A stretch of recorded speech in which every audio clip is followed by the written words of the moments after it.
네, 오늘은 제 10강 하겠습니다. 10강 제목은 성경의 가치.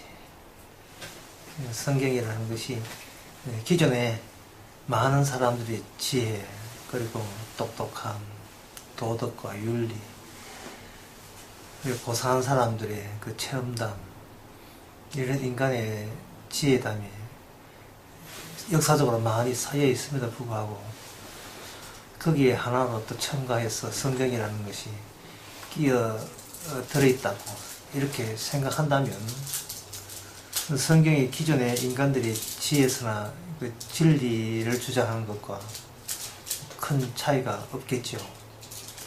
그래서 사람들이 흔히 성경을 언급한다는 것은 기존에 알고 있는 인간의 생각에서 나올 수 있는 그런 세상 지혜서 중에 한 권이라고 그렇게 안일하게 그렇게 생각을 합니다.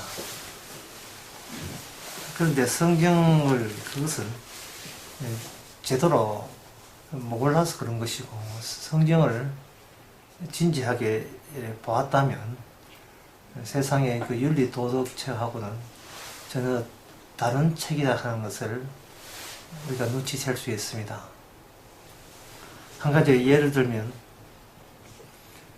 이 세상에 인간으로서 살아가면서 제일 무서운 게 뭐겠습니까?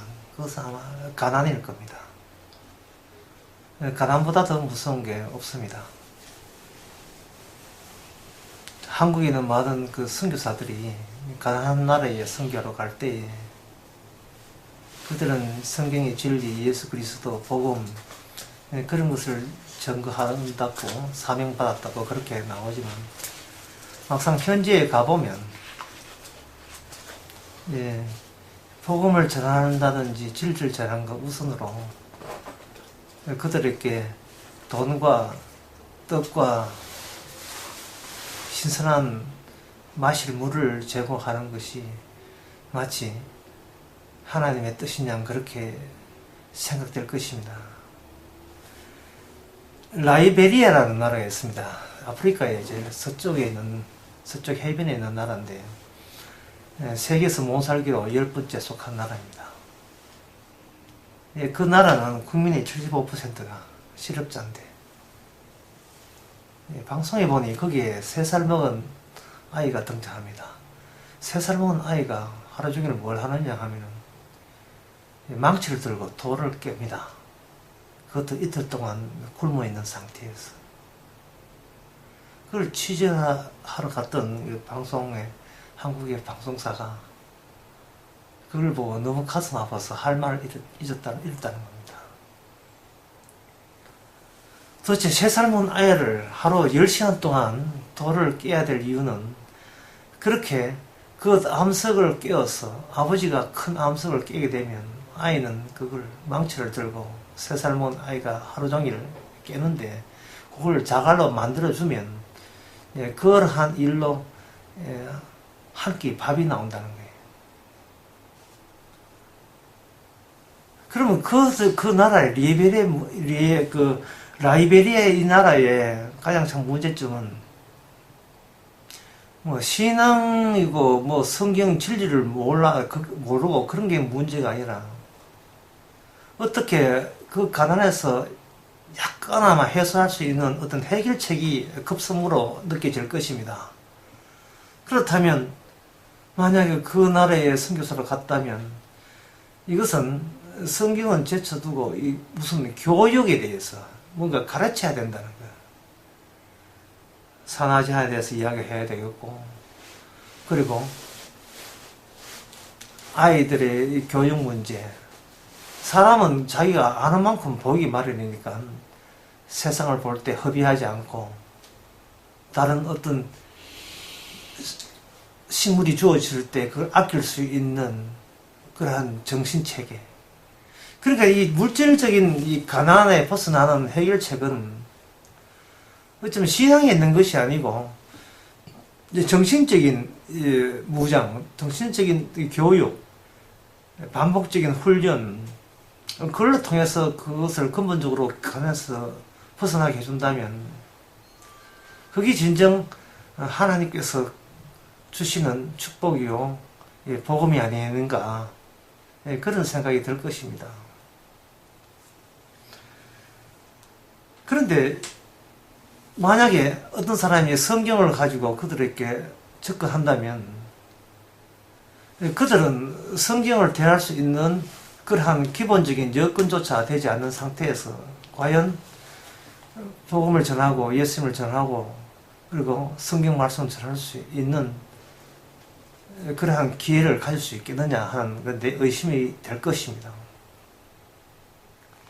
여기서 그러면 성경보다도 사람을 가르치는 이 교육 문제가 성경보다 우선된다면 결국 성경이라는 것도 그 사람을 잘 가르쳐서 스스로 자기의 능력을, 자질을 개발해서 그 가난에서 벗어나게 해준다면 이것 또한 성경이 갖고 있는 하나의 가치가 아니겠는가, 그런 생각을 하게 될 것입니다.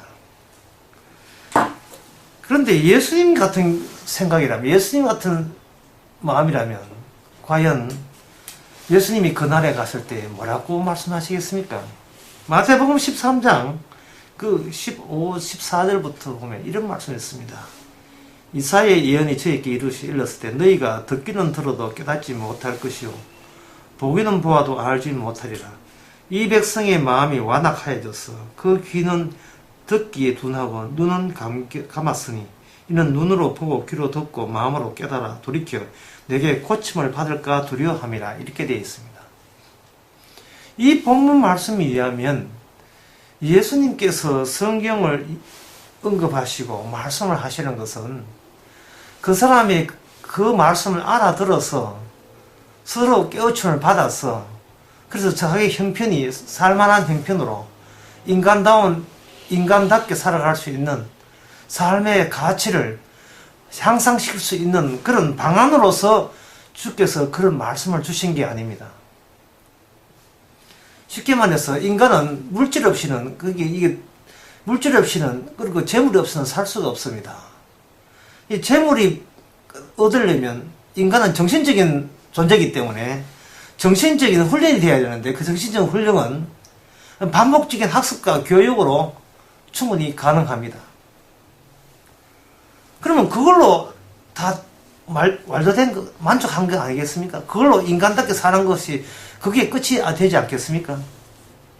그런데 막상 결국 사람이 성경을 가르치겠다는 것도 네가 스스로 쓸 수 있는 아이디어를 제공하는 그런 관계에서 만약에 교회나 선교사가 가르친다면 결국 이 성경의 가르쳐라는 것은 원래 예수님이 언급했던 하나님의 말씀하고는 전혀 상관없이 세상적인 세속적인 삶의 유지 또는 그걸 지탱, 번성 그런 쪽으로 성경을 활용하게 될 것입니다.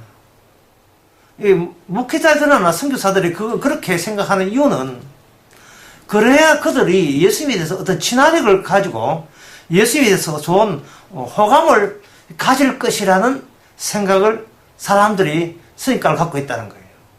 그런데 예수님께 선입관을 예수님께 친화력을 갖고 예수님을 좋아하게 되면 그것을 목사들은, 설교자들은 그걸 예수님 믿고 예수님 사랑한다.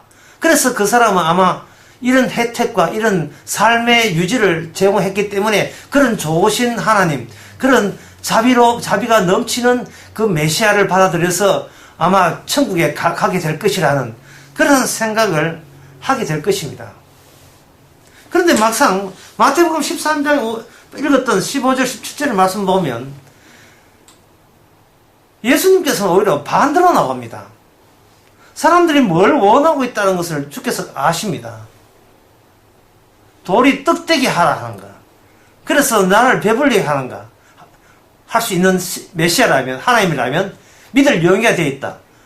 이것은 사람이 아무리 물질에서 정신으로 또 정신에서 영적으로 더욱더 성숙되려고 하더라도 결국은 인간은 그 물질 바탕 위에 있는 정신세계라는 것 또는 영적 세계라는 것도 사실은 이거는 하나의 구실과 핑계에 불과합니다. 가장 기본적인 것은 먹는 거 입는 것이 보장된다는 조건 하에 그것을 하나의 취미생활처럼 그게 덤으로 얹어설 뿐입니다. 예수님을 위해서 그들은 인간은 존재하지 않아요. 인간들은 자기 자신을 위해서 보탬이 되는 예수라면 사랑할 용어야 되어 있고 믿을 용어야 되어 있습니다. 하지만 예수님을 위해서 자기의 모든 것을 죽어도 좋다는 식으로 나올 위는 없습니다. 예수님께서 성경을 주시는 것은, 성경의 오늘 제목이 성경의 가치인데, 성경의 가치라 하는 것은 나한테 뭔가 보탬이 된다는 조건 하에 하나님과 예수를 믿을 용어가 되었습니다는 그 거래 흥정에 예수님은 그걸 믿게 하시고 오히려 그걸 거부하시고 반대하십니다. 내가 주는 모든 말은 너희들이 믿고 싶어도 믿지 못하게 하고 알고 싶어도 알지 못하게 하는 그 말씀을 내가 너희에게 제공한다. 그렇게 나오시는 겁니다. 그렇다면 예수님께서 제자들에게 왜 그런 말씀하시는가? 17절에 보면 내가 진실로 너희에게 이르노니 많은 선지자와 의인이 너희 보는 것을 보고자 하여도 보지 못하고 너희가 듣는 것을 듣고자 하여도 보지 못하였으나 하지만 너희들은 이걸 귀로 들음으로 그 다음에 복이 있다고 16절 17절에서 하고 있습니다. 복이 있는 겁니다. 내가 하나님께서 내 입을 거 먹을 걸 주시고 이 나라를 가난해서 벗어나게 해주면 그렇게 많은 혜택을 주신 예수님을 제가 믿고 그 하나님을 내가 진짜 하나님 받아들이겠습니다 라는 사람을 거부해버리고 주의 모든 말씀은 내가 존재하는 자체가 예수님의 말씀, 예수님이 하신 일, 그것을 증거하기 위해서 이 땅에 태어나야 했다는 새로운 관계를 정립하는 사람, 이것은 성령의 축복을 받은 사람 뿐입니다. 바로 그런 사람을 골라내기 위해서 주께서 그런 사람을 새롭게 만들기 위해서 예수님께서는 말씀을 주신 겁니다. 그것이 바로 성경의 가치입니다.